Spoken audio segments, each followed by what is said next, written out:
জাকাতের মতো পর্দা করা ফরজ কিনা বিস্তারিত বলার অনুরোধ রইল। জি, পর্দা করাও ফরজ। পর্দা করা ফরজ। আমি বোনদেরকে বলি, বোনেরা আপনারা অনেক দামি, দামি জিনিস কেউ খোলা রাখে না। রাখে? আমার যদি 50,000 টাকার একটা বান্ডিল থাকে, আমি কি এদিকে অর্ধেক এদিকে অর্ধেক বাইর করে রাখবো? আমি একবারে ভিতরের পকেটে রাখবো, ঠিক কিনা? আমার যদি হীরার জহরতের কিছু জুয়েলারি বা অর্নামেন্টস থাকে, আমি কি এটা হাতে নিয়ে ঘুরবো? না, একেবারে ঘরের ভিতরে সিন্দুকের ভিতরে তালা মেরে রাখে। তার মানে যেটার দাম বেশি, মর্যাদা বেশি, ওইটার প্যাকেটও নারীদের মর্যাদা বেশি না কম? এজন্য তাদের প্যাকেটও বেশি। সেফটি সিকিউরিটির জন্য পর্দার বিধান আল্লাহ দিয়েছে, আপনাদেরকে কষ্ট দেওয়ার জন্য নয়। এ হেজাব আপনার অহংকার, হেজাব আপনার আভিজাত্যের প্রতীক। আমার বোনেরা, যাদের কানে আমার মাইকের আওয়াজ যায়, এ হেজাব আপনার রুচির প্রতীক। আপনি কোন বংশের মেয়ে, কোন রুচির মেয়ে, আপনার পোশাক বলে দিবে, ঠিক কিনা? বোরকা পরা একটা মেয়ে যখন রাস্তা দিয়ে হেঁটে যায়, কত ভদ্র লাগে, কত মায়া লাগে, শ্রদ্ধা আর সম্মানে মাথাটা নিচু হয়ে আসে, ঠিক কিনা?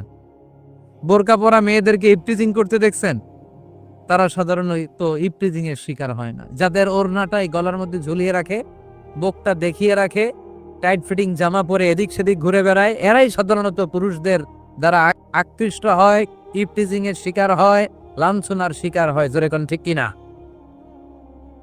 এখন পর্দা কতটুকু ফরজ?